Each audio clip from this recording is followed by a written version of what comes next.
It is absolutely no secret that track and field gets very little attention in the media. Normally, the only time people actually pay attention is during an Olympic year, and fortunately for track and field, that was 2024. But beyond that, during this time, Netflix, of all places, decided to profile the sport with a docu-series that they call Sprint. They really let their imagination run, and they came up with the title.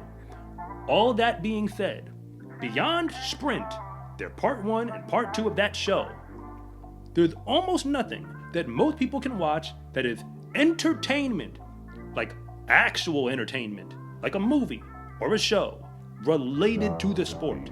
For that reason, real track and field fans end up watching film of races that already happened somewhere else in the world online. That's more or less what following the sport actually is. But I cannot be the only one who has wondered why we don't have at least one legitimate track and field movie that I've come across. And when I say track and field movie, I mean like, I don't know, maybe like The Glory Road for basketball, but doing that for track and field. Or maybe Friday Night Lights, what they have in football. Again, they make films that are entertaining for other sports. Track and field just apparently gets no love. So I have to be honest. I don't normally make videos like this, but when I came across this movie and actually watched it, I figured maybe somebody else might actually care, because there's almost nothing like it. There was a film, not making this up, it's actually called Fast Girls. The movie came out apparently in 2012. It was like leading up to the 2012 Olympics. And that film is one of the only track and field movies that I've ever seen that tries to tell the story of what it's like to be a world-class sprinter. That being said, this video is more or less kind of like a movie review, but I don't have notes. I'm just going off the top of my head because you deserve to know what you might be watching. I'm gonna try not to spoil the movie, but I am going to explain why it actually matters. Because nobody tries to tell the story of what's going on in the sport, even if they clearly butchered some parts of it. But hey, nobody asked me. But if you're new here, I want to say thank you for even making it this far into the video. And I'm Coach Rob, the founder of SCArecruiting.com, where I rank the best track and field recruits across the entire nation. And if anything that I say actually connects with you, it is always greatly appreciated if you would please like and subscribe. But if I don't, just let me know in the comment section, because I try to read them all. The movie revolved around a young lady named Shania Andrews, I think that's her name. I'm not gonna remember the last names of almost any other character. And Shania's a sprinter, obviously, and her primary event is the 200, not the 100. That said, she has like an independent coach. This is all happening in Great Britain. The whole movie revolved around the Great Britain national team, and she's competing to go to the national championships to earn a qualifying spot for the world. The thing is, this independent coach, it's not like a club coach or anything. Apparently he has like a regular day job and just coaches her on the side. They go to this like rinky-dink track where she puts in her workouts. I'll be honest, the workouts that she's doing on camera don't look pretty legitimate to me. It ain't like I was a college sprinter or nothing, but regardless, it's supposed to be representing her working hard on the way to her goals. Then she goes to the national qualifier meet and she runs against a rival whose name is Lisa. I might even get the last name. I think her name is Lisa Temple. Remember, I'm not looking this up. Lisa is the other like super fast young girl coming up in the 200 for Great Britain. When it converges, they both make the national team, they both run fast, and the rest of the movie is kind of like the struggle on the way to what becomes the world championship meet. I'm gonna just pause here for a moment because I'm American.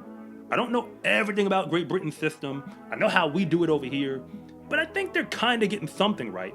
The idea that track and field, these ain't my words. I think it was Kyra Jefferson who said it.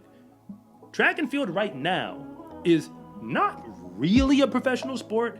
It's more like an amateur sport with professional athletes in it. In other words, you have to be professional caliber to accomplish anything in the sport at a high level. Obviously, you just lack the infrastructure, which is why Shania is training with some random coach that she found somewhere. And that is a thing, because unattached athletes in track and field who make it all the way to the world championship level, that actually happens. I might have some issues with the details, but fundamentally speaking, the film was not really lying. You kind of go from being a nobody to then having a shot to represent your nation. At least that's how America does it, and apparently Great Britain as well. Once she makes the national team, the main character, Shania, she wants to focus on the 200, her individual event, and she thinks that she's running for a world championship medal. When she gets on the national team, they act as if the national team is really a thing. And maybe that's how Great Britain does it. But in America, we just be a whole bunch of athletes, individuals, wearing the same uniform. And we call ourselves Team USA. That is abundantly clear. When she's with the national team, they want to put her on the 4x1 relay. The idea that Great Britain has a chance to win a medal if they have fast athletes like her. Well, she didn't really want to run the 4x1, and the whole plot plays out around that whole direction. They try it out, she's practicing with the team, it's awful, but fundamentally, eventually she ends up on the 4x1, running for the world championship. I ain't gotta spoil it, but what you think gonna happen? The movie's called Fast Girls. She's the main character. She's running on the 4x1 at the world championships. You can just let your mind run with how this movie's gonna end. What really does matter is all the in-betweens from her making the national team to what we find in that final race that is the world championship final. 1 point. If you really are a fast athlete, I guess the movie kinda gets this part right as well. You don't really learn how to run fast anymore once you're at the national caliber or international level. The only thing that a coach is really doing, they're just trying to help you run fast better. Those aren't my words, it's Lance Browman's word. Because Noah Lyles was incredibly fast before he got to him as a coach. And then they showed the politics around who gets sponsorships and who gets more funding and all of that playing out amongst the athletes specifically on the relay. That is also pretty interesting because it's abundantly clear, without me saying too much because I do know some information. Everything that we see representing the national teams, I'm thinking about a specific team at the moment whose name I'm not gonna say. It's not all based on what the coaches just want to do. There are other people who have some say. Other people with money who sign checks, represent companies, whose names, I repeat, I will not say. All of that does have an influence on the product that gets out there on the track. And in the case of the relay, which is really what the movie revolved around, we have athletes who didn't quote unquote get along with each other or practice enough with each other who are struggling to get the stick around. We saw that in the Olympics because America, specifically on the men's side, sent out a group for the Olympic final, where at least 2 of the baton exchanges they had planned for that race had never actually happened in the competition. In other words, they were making it up as they go along. I don't care what practice you do, and the film does try to represent the 2 athletes, Lisa and Shania, trying to figure out their baton pass because they've been butchering it a whole bunch. That yeah, you could practice it, but it's not the same thing as doing it in an actual meet. Sidebar, in the film, there's really one awkward thing, and I'm pretty sure it comes down to the budget, like the filming of it, where after the national championships for Great Britain, they end up doing a meet as the national team that's not the world championship outdoor track and field meet. And for that one, there's still other nations representing. It's almost like a practice world championship, and they're doing it indoors.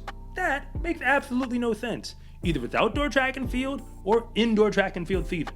We never go from outdoor to outdoor, and especially not for anybody who's competing at the world-class level or professional level or anything like that. What I loved about the film is they do, at the very least, give us a story, give us a plot, follow a character around, represent that these are real people with lives, there's a lot at stake, there's real motivation for why they're running, but it's also pretty intense. More or less, if you don't get a medal, when you go to a world championship, it's almost like it didn't even matter. You kind of become wallpaper in the race. And interestingly enough, when the races are going, and I'm talking about in the movie, the teams that are at the top are the same teams that we normally expect to be at the top. USA and Jamaica. I wonder where they got that idea from. Although the movie is obviously fictional, it is pretty clear that Great Britain is legitimate in the sprints. And now that we just watched the Olympics, where their men and their women came away with medals, their women had a really good shot at coming away with the gold. It was only Sha'Carri Richardson that shut that thing down, because Daryl Nita was on that anchor leg and had as good a shot as anyone to hold her off. Once again, shout out to Sha'Carri for saving the Americans. The film takes something, a track and field world that most people have very little understanding of, and is able to kind of bring us into it.